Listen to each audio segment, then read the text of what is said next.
I think we all have a duty to stand up and make our voices heard and to fight against what the government are doing.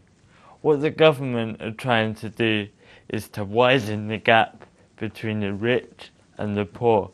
In the context of education, they're increasing the tuition fees in an attempt to create a two-tier education system whereby only the rich can afford a university education. And I think that is something that we should all be fighting against.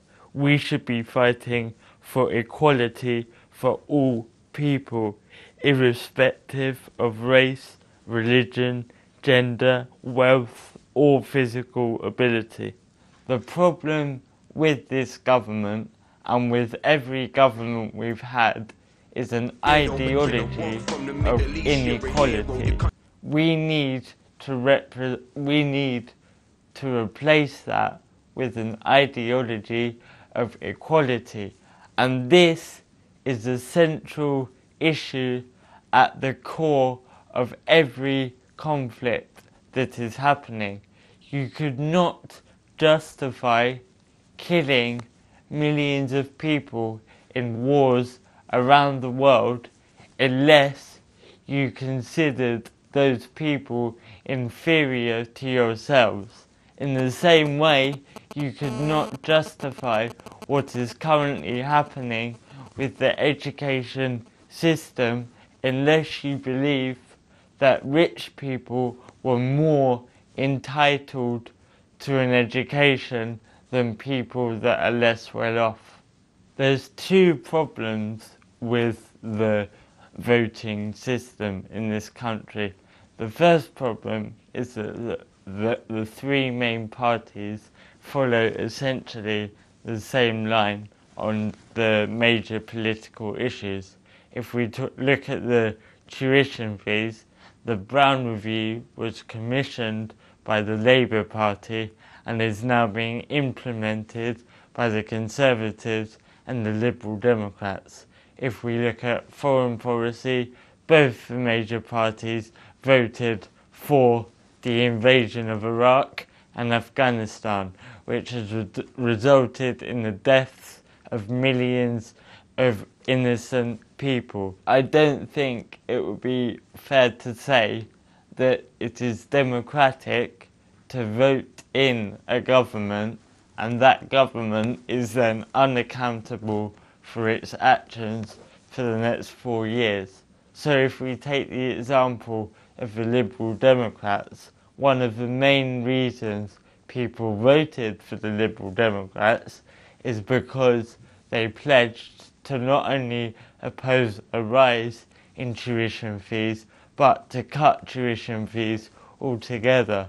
Also, if we look at the Labour Party that was in power before this government, they were in power with a minority of the vote. So the majority of the British public did not vote for the party in power. That is not democratic.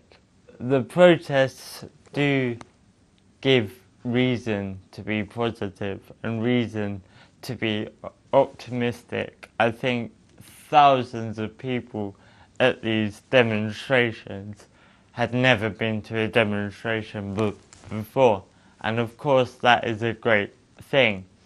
Also, it's got to a point where the police have realised that they can't control these demonstrations, so instead they're going to use as much brutal violence as they can in a bid to suppress us.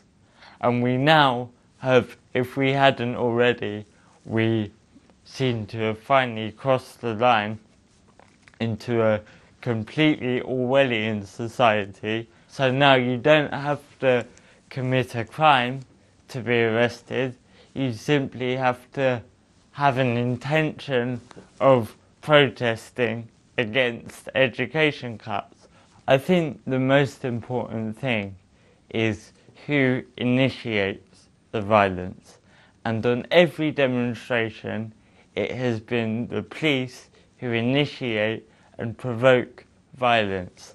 We must contextualise this. I don't know why people are now so surprised by footage of the police dragging me out of a wheelchair, when on the same day they put a student called Alfie Meadows in hospital within an inch of his life. I don't know why people are surprised by these images. The police have always been violent at demonstrations because that is their role at demonstrations. The police's role in our society is to protect the government, not to protect us. We now have government ministers suggesting that the police should be using water cannons, and they're already using water cannons against the people of Northern Ireland, and they have been doing so for years. And I can tell you, if the violence from the police continues as it was last Thursday, it will not be long before another person is killed at a demonstration.